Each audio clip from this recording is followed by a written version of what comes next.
I am back today with Dixie Plates Textures and Patterns 01, and you guys know that I am a sucker for any kind of texture plate. Love, love, love.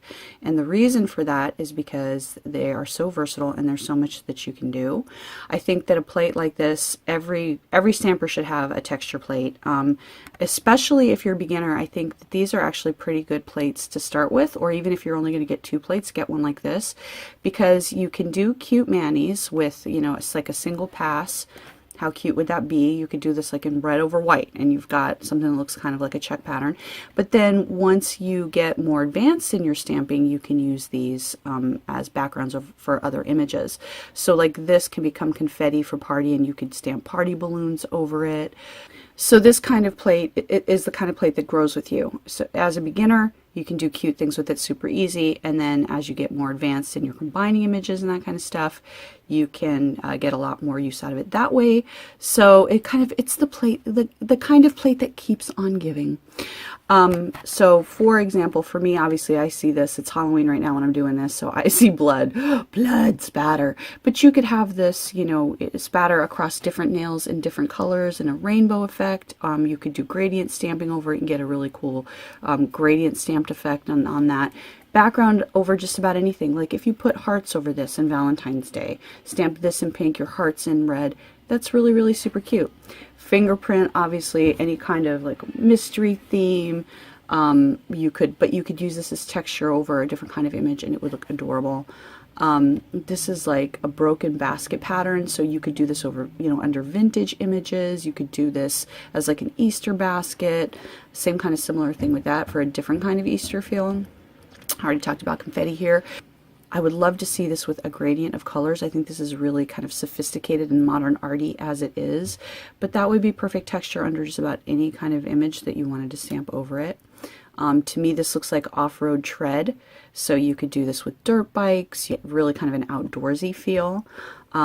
This is more, again, this is less of, to me this feels vintage, to me this feels kind of more whimsical.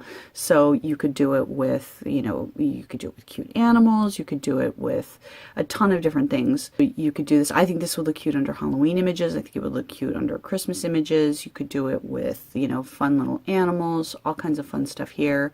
This instantly jumps out and says Valentine's to me, but because I see these like little dots as hearts, you could stamp, you know, a row of hearts or something like that. But it could be, you could do the beads different colors. It could be Mardi Gras beads. You could have like black and stamp this in orange, and it could be, you know, a Halloween mani, or the, you know, you stamp vampires and things on top of it and have it be a Halloween mani. This is another thing here that looks to me, especially right now, like blood or in green it could be zombie pus. But again, in different kinds of colors for different kinds of years, it's just a really cool pattern to have on your nails. Kind of a brush stroke chevron, which I don't have any chevrons like that, so that's very cool. And it also looks a little bit like tire treads if I kind of look at it far away. This looks like leaves, so you could do this as background and then stamp bunches of leaves over this for a kind of a multi-layered leaf effect. This has sort of a negative space aspect to it, which I really like. This goes, I think, a lot with the mosaic sort of look that is out there right now. Some basic flowers, again, that you can stamp anything else. You could stamp bigger flowers over it. You could have it just be a chintz on its own.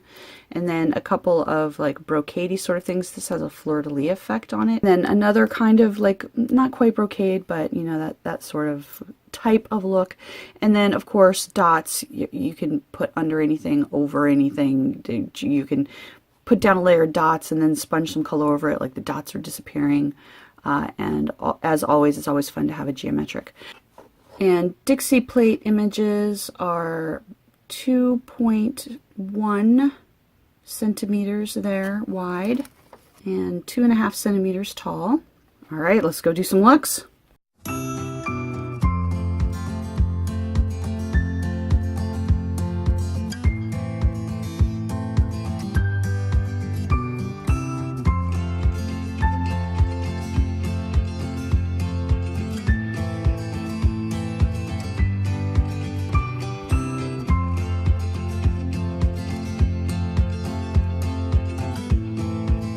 Alright, so here's the recap. This is some Halloween confetti coming down in a little spider guy. Rah, boo, I'm gonna come and eat you. Rah.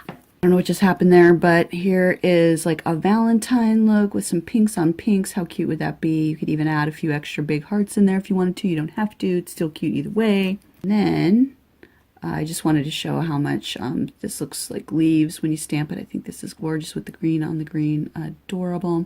All right, I will put in a still photo here. And I will link everything down below. And thank you for watching.